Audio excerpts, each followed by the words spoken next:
வணக்கம் தோழர்களே, welcome to Dravidian lens. நான் உங்கள் யஷ்வந்த். இந்த பொலிட்டிக்கல் கண்டென்ட்லாம் ரெகுலராக ஃபாலோ பண்ண முடியல. அதனால் நார்மிக்கல் வந்து பொலிட்டிக்கல் கண்டென்ட் இருக்கா என்ன மேட்ரு?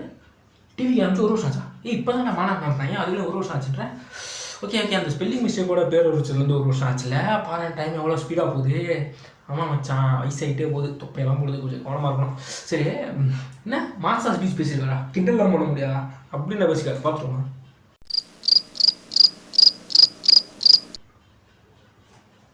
இதான் மாசா கிண்டல் பண்ண முடியாதுன்னு வழக்கம் போல குப்பையிலடா பேசிட்டு இருக்காரு. என்னன்னா நானும் ஒவ்வொருட்டமும் உன்னை போட்டு அடிக்க போதெல்லாம் உனக்காக விசாரிச்சு நான் உன்னை போட்டு அடிக்கிறேன்னு சங்கடத்தை தான் உள்ளாவேன். சரி, ஒவ்வொருட்டமும் நீயாச்சும் திருந்துவன்னு பார்த்தா திருப்பி வேறு எதையாச்சும் பேசி நீ சங்கடத்துக்கு உள்ளாக்கிட்டே இருக்கேனா? இதுக்கு தான் 300 500 பிளாக்ல டிக்கெட் வாங்கி FDFSலாம் வந்து பார்த்தேனா? சங்கடமாக இருக்குண்ணா. ஏன்னா இப்படி பண்ணுறேன்? அவனை சொல்லி நிறுத்துங்களேன்டா.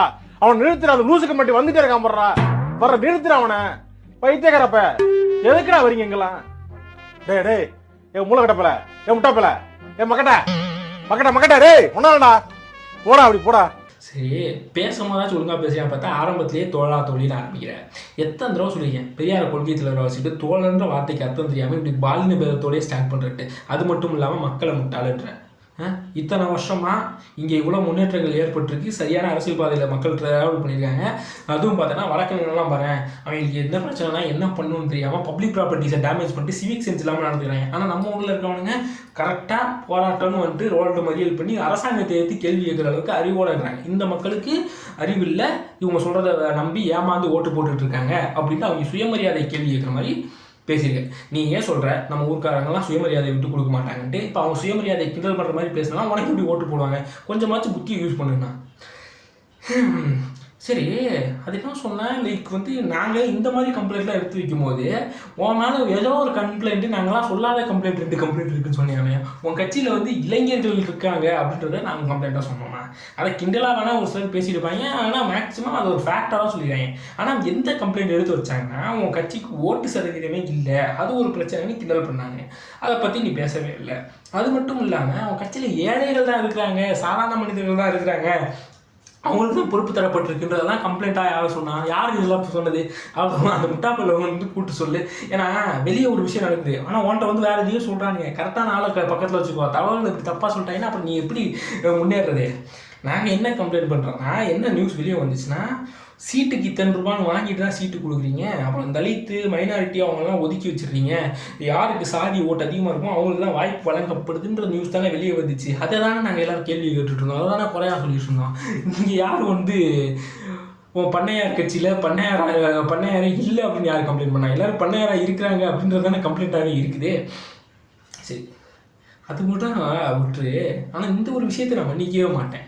ஆட்சியில் இருக்கவங்களாம் உன்னை பற்றி பேசிக்கிட்டு இருக்காங்கன்னு ஒரு வார்த்தை சொன்னாங்க. யாரும் உன்னை பற்றி பேசுகிறா? நீ என்ன நினச்சிக்கிட்டு இருக்கிற? உன்னை எப்படி டீல் பண்ணுறாங்க தெரியுமா?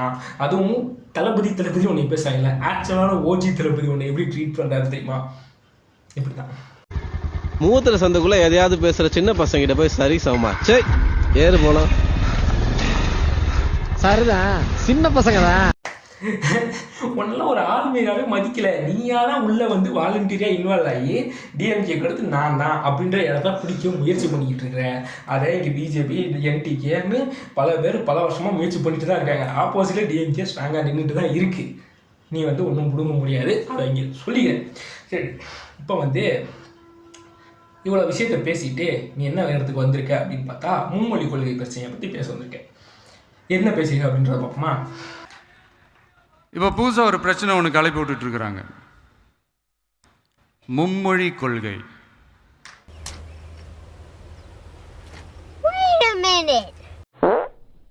இப்போ புதுசாக ஒரு பிரச்சனை ஒன்று கிளப்பி விட்டுட்டு இருக்கு.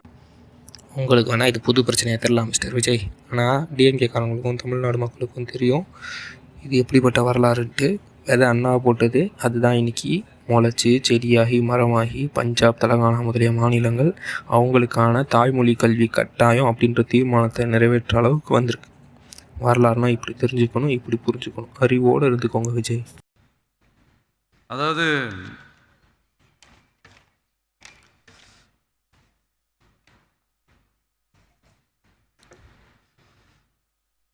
இதை வந்து இங்கே செயல்படுத்தலைன்னா இந்த கல்விக்கான நிதியை வந்து நம்மளுடைய மாநில அரசுக்கு கொடுக்க மாட்டாங்களாம். இந்த எல்கேஜி யூகேஜி பசங்க சண்டை போட்டுப்பாங்க தெரியுமா, அந்த மாதிரி. கொடுக்க வேண்டியது அவங்களோட கடமை, இங்க இவங்க வாங்க வேண்டியது இவங்களுடைய உரிமை.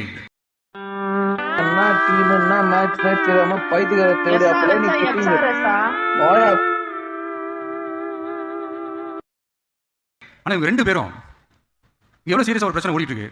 இவங்க 2 பேரும் அதாங்க நம்ம பாசிசமும் நம்ம பாயாசமும்,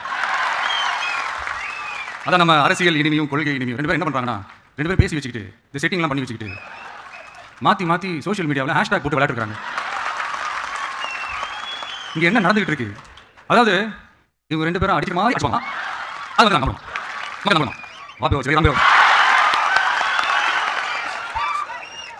சினிமாவில் நீ இழுத்து பேசுகிறப்ப மிச்சவங்களாம் சொன்னாங்க, அப்போல்லாம் நான் முட்டு கொடுத்தேன், இப்போ தான் அவங்க கஷ்டம் புரியுது.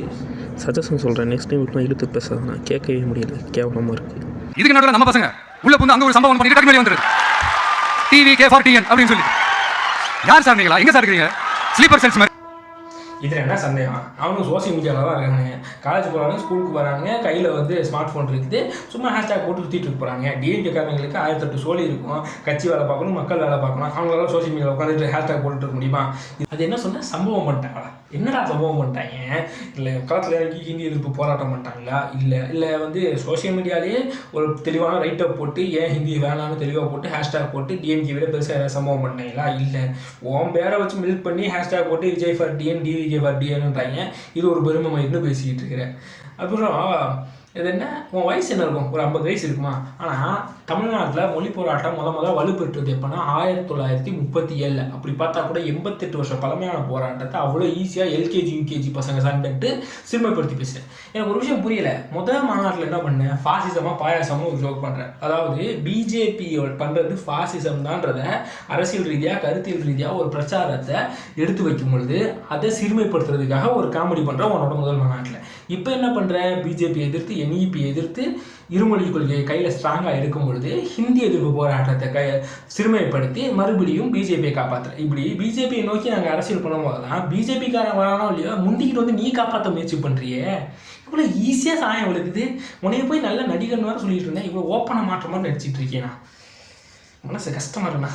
ஒரு ரசிகர்னு ஒரு காலத்தில் இருந்தேன் அப்படின்னு சொல்கிறதுக்கே. இப்போ இந்த கமெண்ட் செக்ஷன்லாம் பார்த்தியா, டிஎம்கே காரணம் உடன்பிறப்புலாம் வந்து ஒன்று கடிக்கிறதெல்லாம் பார்த்தீங்கன்னா சாதாரண பொதுமக்கள் அவ்வளோ ஈஸியாக ஓப்பனாக மாட்டிக்கிறேன். அதுதான் நான் சொல்லிக்கிட்டு இருக்கேன். இது சரியான பேக்லாஷ். இன்னொன்று என்னமோ சொன்னீங்க, 1967 எலெக்ஷனில் யங்ஸ்டர்ஸை வச்சு மட்டுமே டிஎம்கே ஜெயிச்சிருச்சு, இதுதான் வரலாறு, இந்த வரலாறு நீங்கள் தெரிஞ்சுக்கணும் அப்படின்னீங்க. ஆமாம், வரலாறு தான், உண்மை தான். ஆனால் அதை இன்னும் கொஞ்சம் தெளிவுபடுத்தணும். 1965 2வது மொழி போராட்டம் ரொம்ப வலுவாக தமிழ்நாடு முழுக்க நடந்துச்சு. அதாவது உன்னோட கொள்கை தலைவராக இருக்கார்ல காமராஜர், அவரோட காலகட்டம் தான். அவருக்கு என்ன கொள்கை இருக்குது, அவர் கொள்கை தலைவர்னு சொல்கிறது எனக்கு தெரியல. சரி நீ சொல்லிட்டு போ. அவரோட ஆட்சி காலத்தில் 70 தமிழர்கள் மொழி உரிமைக்காக போராடி உயிர் நீத்தனர். அந்த போராட்டத்தை கையில் எடுத்து முன்னாடி நின்று நடத்தின திமுகவின் இளைஞர்களுக்காக மக்கள் ஓட்டு போட்டு திமுகவை ஜெயிக்க வச்சு ஆட்சி மாற்றத்தை ஏற்படுத்தினாங்க. அப்படி தான் ஆட்சி மாற்றம் ஏற்பட்டுச்சே தவிர சோசியல் மீடியாவில் ஹேஷ்டாக் போட்டு போராட்டப்பட்டாலும் ஆட்சி மாற்றம் ஏற்படாது. நீயே களத்துக்கு வர மாட்டேங்கிற, உங்கள் வச்சுக்காரங்க களத்துக்கு வந்துட்டாங்க. களத்தில் நின்று வரவங்க தான் அப்போ மக்கள் ஓட்டு போடுவாங்க, சும்மா ரயிலாம் பண்ண மாட்டானுங்க. இந்த வரலாறு தெளிவாக புரிஞ்சிக்க வேண்டிய அவசியம் உங்களுக்கு இருக்குது, அதை நான் இங்கே சொல்லிக்கிறேன். அடுத்து இந்த மும்மொழி கொள்கை பிரச்சனையை பற்றி நீங்கள் பேசுகிறீங்க. பேச்சு கூட வாயிலேருந்து இருமொழி கொள்கைன்னு வருது, ஹிந்தின்ற வார்த்தை வரல, அவ்வளோ பயமாக இருக்குது. சரி, இந்த கையெழுத்து கேம்பெயின் நடத்துனீங்களே, அதில் என்ன கெட் அவுட்டுன்னு மட்டும் சொல்கிறீங்க. என்ன கெட் அவுட்டு, யாரை கெட் அவுட்டு, எதுக்கு கெட் அவுட்டு சொல்ல மாட்டீங்க. பேச்சு கூட வாயிலேருந்து அந்த பெயர் வராது, வார்த்தைகள் வராது, அவ்வளோ பயம், அவ்வளோ விசுவாசம். ஒரு நாட்டு ப்ராஜெக்ட் அப்படி தான் இருக்குது போல, நல்லா அப்ரூவ் பண்ணுவாங்களோ என்னவோ தெரில. ஏன்னா மாநில அரசை எதிர்த்து பேசும்போது மட்டும் மாநில அரசு டிஎம்கேன்னு தனியாக பேசுகிறீங்க, ஓப்பனாக உறக்க சொல்கிறீங்க. அது இன்னும் மத்திய அரசை பேசும்போது தொட்டுந்துடாமல் பேசுகிறீங்க, ஆல்ரெடி பழைய வீடியோவில் சொல்லியிருக்கேன். இன்னொன்று இந்த ஒன்றிய அரசை பேசும்போதெல்லாம் மாநில அரசையும் கூடயே சேர்த்துக்கிறீங்க, தனியாகவே சொல்ல மாட்டீங்களோ. சொல்லன்னா நாக்பூர்லேருந்து அப்ரூவல் வராதோ. எனக்கு என்ன ஒன்றும் சொல்கிறதுக்கு இல்லை. இந்த அணில் ரசிகர்கள் தொண்டர்கள் இருக்கிற வரைக்கும் அவனுக்கு முட்டைகளாக இருக்க வரைக்கும் நீங்கள் இப்படி தான் பேசுவீங்க. ஆனால் ஒன்றா உன்னோட ஓஜி ரசிகன் எனக்கு அறிவு இருக்குது, அதனால தான் நான் எப்போவுமே டிஎம்கே காரனாகவே இருக்கிறேன். அப்படிப்பட்ட நானே உன்னோட முதல் மாநாடோட லைவ் பெர்ஃபார்மன்ஸில் அனில் கேசம் அதிகமாகி கண்ணா பின்னாடி பேசி ஆகர்ஷமாயிட்டேன். அதுக்கப்புறம் பர்சனல் கிளாரிட்டியாக முடிச்சு பார்க்கும்போது தான் நீ பேசுனது 1008 பிரச்சனை இருக்குன்னு உட்காந்து கிரிட்டிசைஸ் பண்ண ஆரம்பித்தேன். இப்போ நானே அப்படின்றப்ப வெறும் அனில்களாக இருக்கக்கூடிய உன் தம்பிகளை வந்து என்ன சொல்கிறது, அவனுக்கு அப்படி தான் இருப்பானுங்க, பாவம் என்ன பண்ணுவானுங்க. இந்த பிரசாந்த் கிஷோர் என்னும் பிகே உங்களை ஒரு பிகேவாக மாற்றிக்கிட்டு இருக்கிறான் அப்படின்றது கூட தெரியாமல் உங்களுக்கு பூக்கிய மீன் போட்டுட்டு இருக்கிறானுங்க.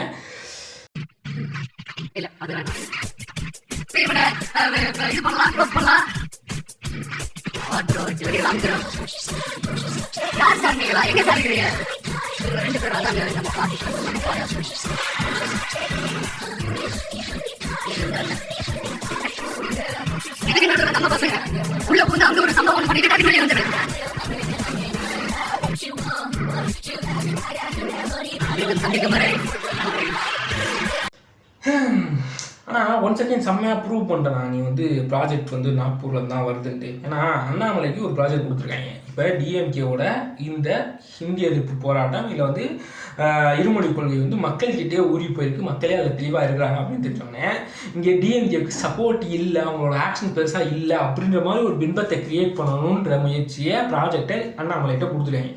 அவனும் வந்து பேசி பார்க்குறான், டிஎம்கேக்கு வந்து பெருசாக சப்போர்ட்டே இல்லை, 2 லாங்குவேஜ் பாலிசி வந்து ஃபெயிலியர் மாடல் அப்படின்னு பேசும்போதெல்லாம் கமெண்ட் செக்ஷன் வந்து கடிச்சு வச்சுறாங்க. அதுக்கப்புறம் என்ன சொல்கிறான், வெளியெல்லாம் 4 பேர் பெயிண்ட் மட்டும் தான் அடிச்சிட்டு இருக்காங்க, பெருசாக யாரும் சப்போர்ட்லாம் பண்ணலை, இவங்க ஒரு பின்பத்தை கிரியேட் பண்ணுறாங்க அப்படின்ற மாதிரி ப்ரெஸ் மீட்டில் பேசிக்கிட்டு இருக்கான். அதுக்கும் யாரும் பெருசாக மதிப்பு தரலை. அப்போ இன்னொரு சைடு ஒரு வலுவான ஹேண்டு கையில் வந்து சேரணும் அப்படின்றப்ப நீ வந்து சேர்ந்துட்டு சோசியல் மீடியாவில் அவங்க பண்ணதும் ஒத்து வராது, எல்லாம் சும்மா சின்ன பிள்ளை விளையாட்டு மாதிரி இருக்குது அப்படின்னு சொல்லி சிறுமைப்படுத்த முயற்சி பண்ணுறீங்க. அழகாக தெரியுது, 2 பேரும் டேக் டீம் போட்டு பேசுகிறீங்க. நீங்கள் சொன்னீங்க இல்லையா, அந்த அவங்க சொல்லி வச்சுக்கிட்டு பேசி வச்சுட்டு நாடகம் நடிச்சுட்டு மக்களை ஏமாற்றிட்டு இருக்காங்க அப்படின்னு ஒரு ஸ்கிரிப்டு நீங்கள் சொல்கிறீங்க இல்லையா, அது டிஎம்கே பிஜேபி இல்லை டிவிகே பிஜேபி அப்படின்றது மக்களுக்கு நல்லாவே புரியுது, எங்களுக்கு தெளிவாகவே புரியுது. அணில்களுக்கு மட்டும்தான் தெரியாது. நீங்கள் காவி தொப்பி போட்டுட்டு பேசிக்கிட்டு இருக்கிறீங்கன்றது மிச்சவங்க எல்லா கண்ணுக்கும் அந்த காவி தலைக்கட்டு, அந்த தலைக்கட்டு வந்து நல்லாவே தெரியுதுண்ணா. அண்டு இந்த வீடியோ இப்போ ரீசெண்டாக நீங்கள் பேசுறதுக்கு முன்னாடி கூட எப்படியும் 2026 எலெக்ஷனில் வந்து வாங்கிட்டு வெளியே வந்துட்டு 2027 வந்து தளபதி 70 அப்படின்ற அனௌன்ஸ்மெண்ட் வரும், அப்போ போது மறுபடியும் வாழை எடுத்து மாட்டிட்டு அண்ணனுக்கு விசில் அடிச்சுட்டு சந்தோஷமாக இருக்கலாம் அப்படின்னு நினச்சேன்.